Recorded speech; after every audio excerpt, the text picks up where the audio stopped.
আসসালামু আলাইকুম রহমতুল্লাহ। নতুন খামার ইউটিউব চ্যানেলের নতুন আরেকটি আপডেট ভিডিওতে আপনাদের সবাইকে জানাই স্বাগতম।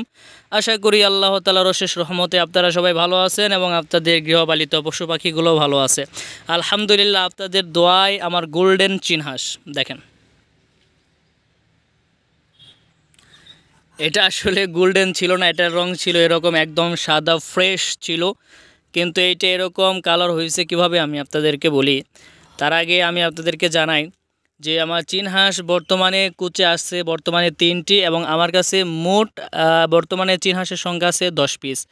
এখানে মেয়ে হাঁস আছে আপনার 7টি এবং ছেলে হাঁস আছে আপনার এই 3টি।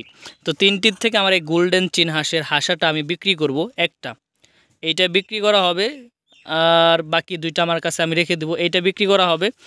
তো আমার বাসার যারা ভিডিও দেখেন তারা সবাই জানেন যে আমার এই হাঁসগুলো কীরকম থাকে বা ভ্যাকসিন কীরকমভাবে করানো হয়, এটা আপনারা মোটামুটি সবাই জানেন।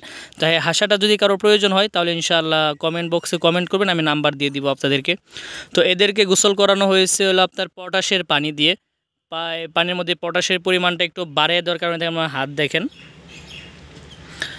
বাড়ায় দেওয়ার কারণে এদের কিছু লাভ হয়েছে। যেমন আপনার শরীরের মধ্যে যে পোকাগুলো হয় ওইগুলো দূরে চলে যায়। তারপরে যে উকুনগুলো বলি আমরা আমাদের গ্রামের ভাষায়, আপনারা যে ভাবাই নেন আর কি, শরীরের মধ্যে যে উকুন টাইপের যেগুলো হয় ওইগুলো দূর হয়ে যায়। যেমন আজকে গোসল করানোর পরে এদের শরীরে মোটামুটি ভালো পরিমাণে ওইগুলো ছিল, মোটামুটি চলে গেছে। এখন ওরা মানে নিজেরা স্বাচ্ছন্দ্য বোধ করতেছে। এর আগেও ভিডিওতে দেখছেন যে ওরা প্রচুর পরিমাণে শরীর চুলকাইতো, তো এখন আর ওইটা নেয় এদের মধ্যে, এরা মানে শান্তভাবে দাঁড়ায় আছে। তারপরে এদের শরীরে যদি কোনো ধরনের জীবাণু লেগে থাকে বা কোনো রোগ থাকে এদের দেহের মধ্যে, যেমন পাখির টয়লেটের মাধ্যমে রোগ ছড়ায় বা মুরগি এক জায়গা থেকে আরেক জায়গায় চলে গেছে, মুরগির সাথে ভাইরাসটা চলে গেছে, তো এইগুলো যদি থাকে মোটামুটি পটাশের পানিতে গোসল করালে এগুলো মোটামুটি দূর হয়ে যায় আল্লাহর রহমতে। তো এই পটাশের পানি দিয়ে এই জন্য আমি গোসল করাইছি যেন কোনো ধরনের কোনো প্রবলেম এদের না হয়। আর তারপরে যেটা করছি সেটা হলো দেওয়ার কারণ হলো যে মোটামুটি একটু হাঁসের মধ্যে একটু পরিবর্তন আনতেছে। যেমন এটা হাঁস সাদা, মোটামুটি এখন সাদা হাঁস আছে 4টি, আর এই গোল্ডেন কালার বর্তমানে আমি বলবো এটা এই গোল্ডেন কালার চিনহাঁস আছে 6টি, এলো মোট 10টি। মোটামুটি 2টা কালার সেম, ঠিক আছে।